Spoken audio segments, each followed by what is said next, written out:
अस्सलाम वालेकुम everyone, welcome back to my YouTube channel. I hope आप सब खैरियत से होंगे। एज़ यू ऑल नो कि हम फेरी कॉइन को डिस्कस कर रहे हैं, जिसके अंदर आज हम डिस्कस करेंगे कैंटो 9, 10, 11 एंड 12।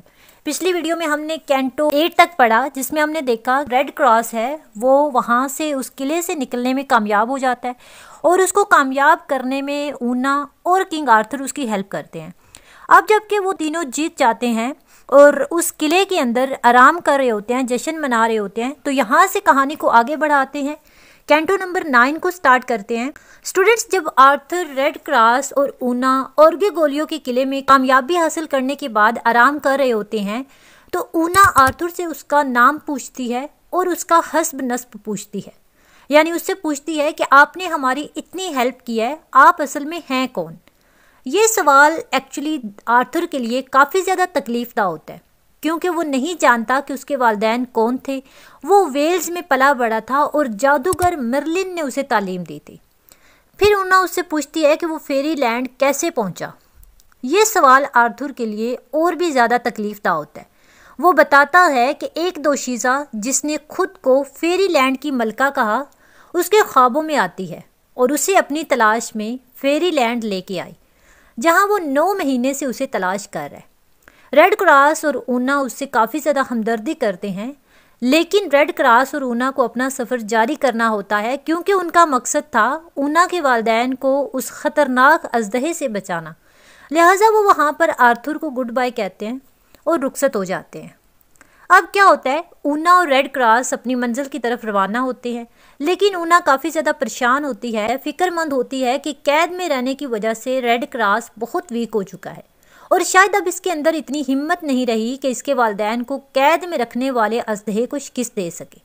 सडनली क्या होता है कि वो एक नाइट को अपनी तरफ आते हुए देखते हैं। उसका नाम सर ट्रिविसान होता है और वो एक खौफनाक शख्स डिस्पेयर से फ़रार हो रहा होता है। ट्रिविसान का एक दोस्त ट्रियोन भी उसके साथ होता है, जो पहले ही डिस्पेयर के बहकावे में आकर खुदकशी कर चुका था। रेड क्रॉस इस खतरनाक शख्स का सामना करने के लिए रेडी होता है और ट्रिविसान उसे झिझकते हुए गार तक ले जाता है, जहां डिस्पेयर एक अफसुर्दा बूढ़ा बैठा था। वहां वो ट्रियोन की लाश देखते हैं और रेड क्रॉस बदला लेने के लिए बेताब हो जाता है, लेकिन बूढ़ा आदमी पुरस्कून रहता है और उससे पूछता है कि मौत से उसे क्या मसला है। वो कहता है कि मौत सिर्फ गुनाहों से भरी ज़िंदगी का खात्मा है और ये जितनी जल्दी आ जाए उतना बेहतर है।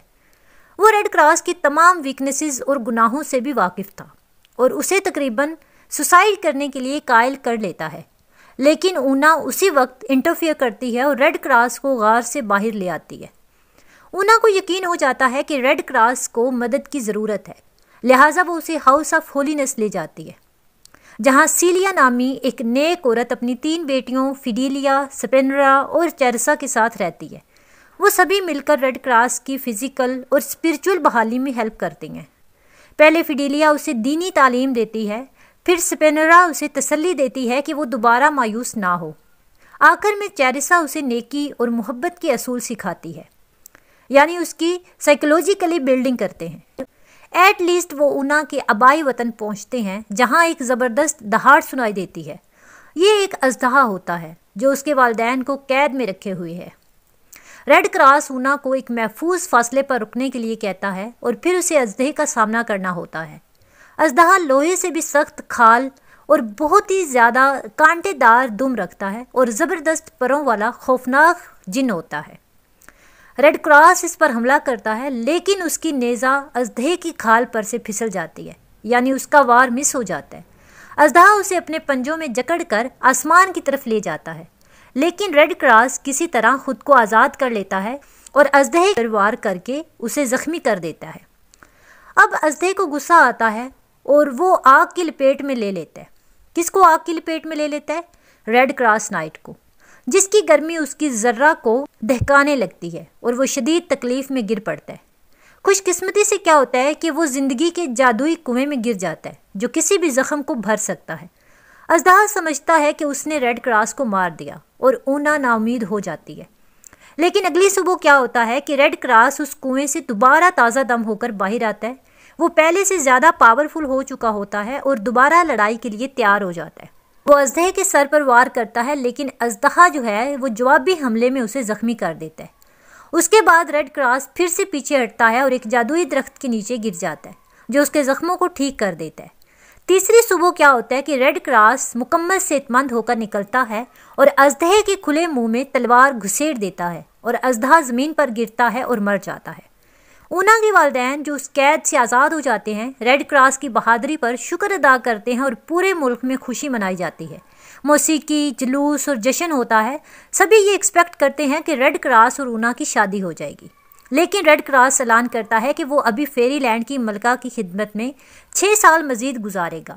تبھی ایک میسنجر آتا ہے اور کہتا ہے کہ ریڈ کراس کی انگیجمنٹ نہیں ہو سکتی کیونکہ وہ پہلے ہی کسی اور عورت سے پرومس کر چکا ہے۔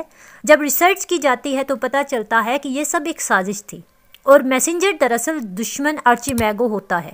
ایٹ لاسٹ کیا ہوتا ہے، سچائی سامنے آ جاتی ہے، جشن جاری رہتا ہے، لیکن ریڈ کراس کو اپنی قسمت پوری کرنے کے لیے وہاں سے نکلنا پڑتا ہے۔ اور یہاں پر ہماری کہانی اینڈ ہو جاتی ہے۔ آئی ہوپ آپ نے فیری کوئن کو کافی زیادہ انجوائے کیا ہوگا۔ ویڈیو اچھی لگی تو ویڈیو کو لائک کر دیں، چینل کو لازمی سبسکرائب کر لینا۔ اپنا رکھیے گا خیال، اللہ حافظ۔